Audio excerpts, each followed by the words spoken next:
Kayang-kaya niya siguro mga 30 to 40 yung bilis niya.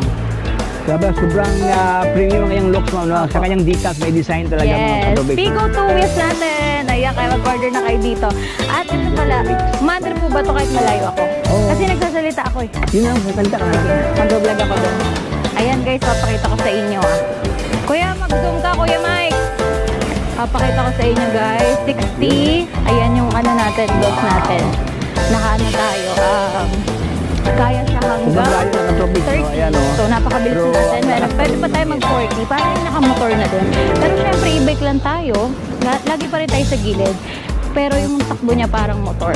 So, let's go! Ayan. Sagad natin siya hanggang 40. Ayan, hanggang 40 siya. So, yan. Meron pa siya. Number 2 lang to guys ha. Meron pa tong number 3. So, may sasagad pa siya sa 30 to 40.